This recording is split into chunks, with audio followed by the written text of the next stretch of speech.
நமது ஆண்டவரும் மீட்பருமாய் இயேசு கிறிஸ்துவின் விலையேறப்பெற்ற நாமத்திலே உங்கள் அனைவருக்கும் அன்பின் நல்வாழ்த்துக்கள் கூறி இன்றைய தியானத்திற்கு உங்களை தயவோடு அழைக்கிறோம். இன்றைய தியான பகுதி கலாத்தியர் 6ஆம் அதிகாரம் 12 முதல் 18 வசனங்கள். கலாத்தியர் 6:12 முதல் 18. தியான வசனம் 14ஆம் வசனம். கலாத்தியர் 6ஆம் அதிகாரம் 14ஆம் வசனம். நானோ நம்முடைய கர்த்தராகிய இயேசு கிறிஸ்துவின் சிலுவையை குறித்தே அல்லாமல் வேறொன்றையும் குறித்து மேன்மை பாராட்டாதிருப்பேனாக. அவரால் உலகம் எனக்கு சிலுவையில் அறையுண்டிருக்கிறது, நானும் உலகத்திற்கு சிலுவையில் அறையுண்டிருக்கிறேன். கிறிஸ்துவுக்குள் பிரியமானவர்களே, கடந்த நாளில் கிறிஸ்துவின் சிலுவையோடு உள்ள என்னுடைய தொடர்பு எப்படிப்பட்டதாக இருக்கிறது என்பதை கடந்த நாளிலிருந்து நாம் தியானித்து வருகிறோம். கிறிஸ்துவின் சிலுவையை குறித்து மேன்மை பாராட்டுகிற நான், அந்த சிலுவையோடு எனக்கு இருக்கக்கூடிய தொடர்பு எவ்விதத்தில் இருக்கிறது? அது முதலாவதாக நாம் கடந்த நாளிலே தியானித்தோம். ரட்சிப்பின் அனுபவத்தில் நான் நிலைத்திருக்கிறேனா?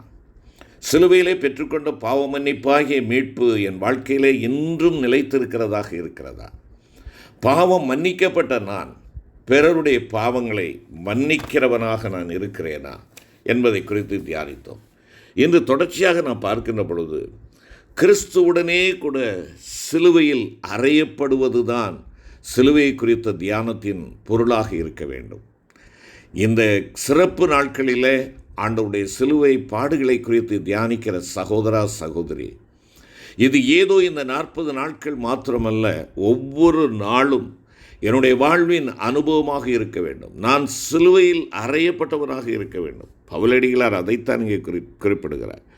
நான் சிலுவையில் அறையப்பட்டிருக்கிறேன் என்று சொல்லுகிறார். நானோ நம்முடைய கர்த்தராகிய இயேசு கிறிஸ்துவின் சிலுவை குறித்தே இல்லாமல் வேறொன்றையும் குறித்து மேன்மை பாராட்டாதிருப்பேனாக. என் வாழ்வின் மேன்மை மகத்துவம் நான் வாழ்விலே தம்பட்டம் அடிப்பது மேன்மை பாராட்டுவது எல்லாம் சிலுவை தான் என்று சொல்லிவிட்டு எதற்காக அவர் சொல்லுகிறாராம்? அவரால் உலகம் எனக்கு சிலுவையில் அறையுண்டிருக்கிறது, நானும் உலகத்திற்கு சிலுவையில் அறையுண்டிருக்கிறேன்.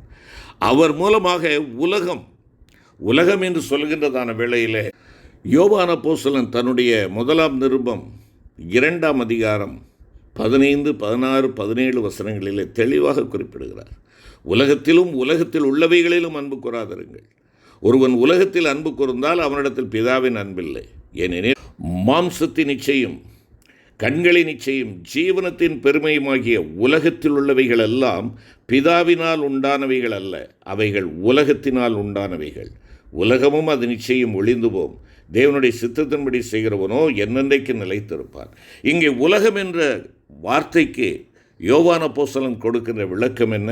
மாம்சத்தின் இச்சை, கண்களின் இச்சை, ஜீவனத்தின் பெருமை, இவை எல்லாம் உலகத்தால் உண்டாயிருக்கின்றன. சிலுவை தியானத்தை செய்து கொண்டிருக்கிற தேவனுடைய பிள்ளையாகிய நீயும் நானும் இந்த மாம்சத்தின் இச்சை, கண்களின் இச்சை, ஜீவனத்தின் பெருமை ஆகிய இவைகளை விட்டு நாம் ஒதுங்குகிறவர்களாக இருக்கிறோமா? தியானிப்பது சிலுவை, தியான வாழ்வு வாழ்ந்து கொண்டிருக்கிறேனா என்பது தான் முக்கியம். என்னுடைய தியானமும் என்னுடைய வாழ்க்கையும் ஒன்றோடொன்று சீர் பொருந்தினதாக, ஒன்றாக இணைக்கப்பட்டதாக, ஒரே சீராக இருக்க வேண்டும். தியானிப்பது சிலுவை, ஆனால் வாழ்வது சிலுவைக்கு பகைஞனாய் நான் வாழ்ந்து கொண்டிருப்பேன் என்றால் வேதனையை சகிக்க வேண்டிய சூழ்நிலை வந்துவிடும். பவுலடிகளார் சொல்லுகிறார், நான் சிலுவையில் அறையப்பட்டு விட்டேன். வேறு வார்த்தையில் சொல்ல வேண்டும் என்றால், இந்த உலகத்தை பார்த்து பவுல் யார் என்று சொன்னால் அவன் செத்தவன் என்று இந்த உலகம் சொல்லும். பவுலை பார்த்து கேட்டால் உலகம் என்னப்பா என்று கேட்டால், உலகம் எனக்கு செத்து விட்டது என்று சொல்லுவான். உலகம் அவனுக்கு சிலுவையில் அறையப்பட்டிருக்கிறது, அவனும் சிலுவையில் அறையப்பட்டிருக்கிறான். அதைத்தான் அங்கே சொல்லுகிறார். அருமையான கர்த்தருடைய பிள்ளைகளே, உலகம் உங்களுடைய வாழ்க்கையிலே கொல்லப்பட்டதாக இருக்கிறதா? சிலுவை தியானத்தினுடைய பொருள் அதுதான். சிலுவை தியானத்தினுடைய ரிசல்ட் அதுவாகத்தான் இருக்க வேண்டும்.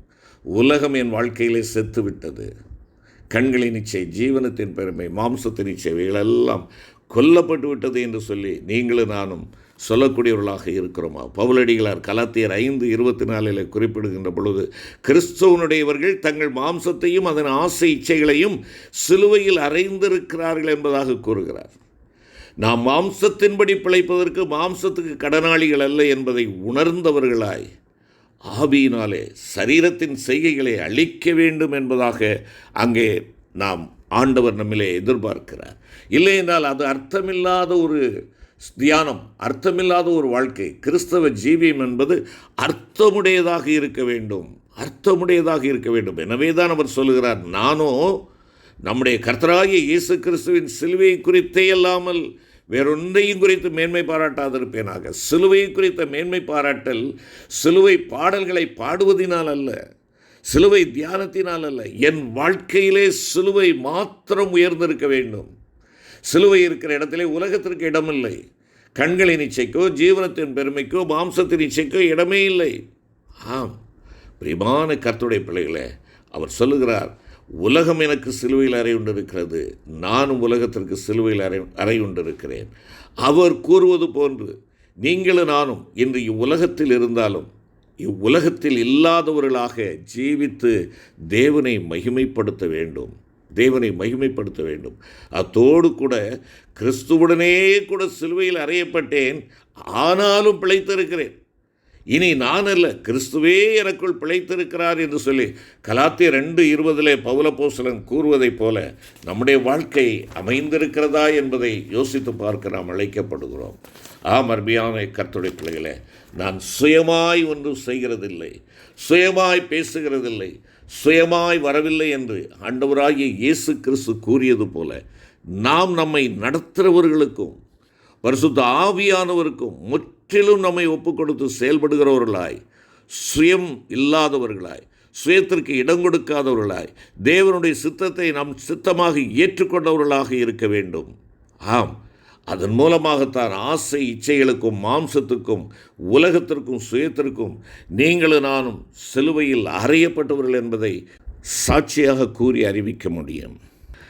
என்னை கேட்டுக்கொண்டிருக்கிற அருமையான சகோதரனே, சகோதரியே, இங்கே சிலுவையில் அறையப்பட வேண்டும் என்று சொல்லி தியானித்த இந்த வேளையில், இந்த சிலுவையில் அறையப்படுதல் என்பது நாம் ஆண்டவராகிய இயேசு கிறிஸ்துவிடமாய் இழுத்து கொள்ளப்படுதல் என்பதையும் குறிப்பிடுகிறது.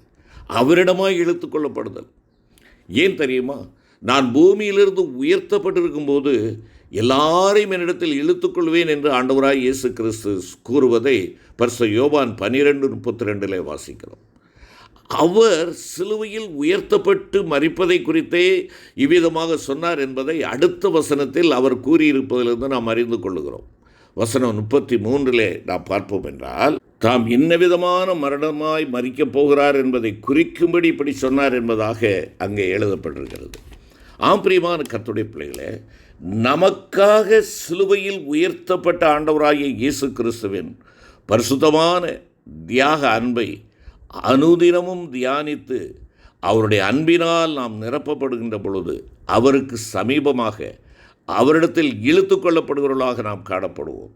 அவரோடு அந்த சிலுவையிலே நாம் இணைக்கப்பட்டவர்களாக, இந்த உலகம் என் வாழ்க்கையிலே செத்துவிட்டது, கிறிஸ்து என்னிலே ஜீவிக்கிறார், நானும் இந்த உலகத்திற்கு செத்துவிட்டேன், நான் இப்பொழுது அவரிடமாய் இழுக்கப்பட்டிருக்கிறேன், அவர் அருகில் இருக்கிறேன், அவருடைய செல்லப்பிள்ளையாக நான் இருக்கிறேன், அவருக்கு சமீபமாக இழுத்து கொள்ளப்பட்டவனாக நான் இருக்கிறேன். ஆம், ஆண்டவர் சொல்லுகிறார், அநாதி சிநேகத்தினால் உன்னை நான் இழுத்து கொண்டேன் என்பதாக சொல்லுகிறார். அநாதி சிநேகத்தினால் உலகத் தோற்றத்திற்கு முன்பாகவே உன்னையும் என்னையும் நேசித்த பிதாவாகிய தேவனானவர் குமாரனாகிய இயேசு கிறிஸ்துவை சிலுவையில் தம்முடைய ஜீவனையே கொடுத்து வெளிப்படுத்திய காருண்யத்தால் நம்மை தம்மிடம் இழுத்து கொண்டார் அல்லவா? இதை குறித்து தான் எரேமியா 31:3 நாம் வாசிக்கிறோம்.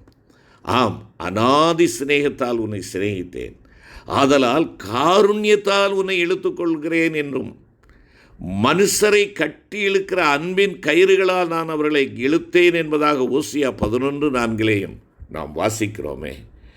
எவ்வளவு அன்புக்குரியவர் ஆண்டவர்! சிலுவை என்னை இழுத்துக்கொள்ளக்கூடியதாக இன்றும் செயல்பட்டு கொண்டிருக்கிறார். நீ சிலுவை இழுத்து கொண்ட அனுபவத்திற்குள்ளாக இருக்கிறாயா?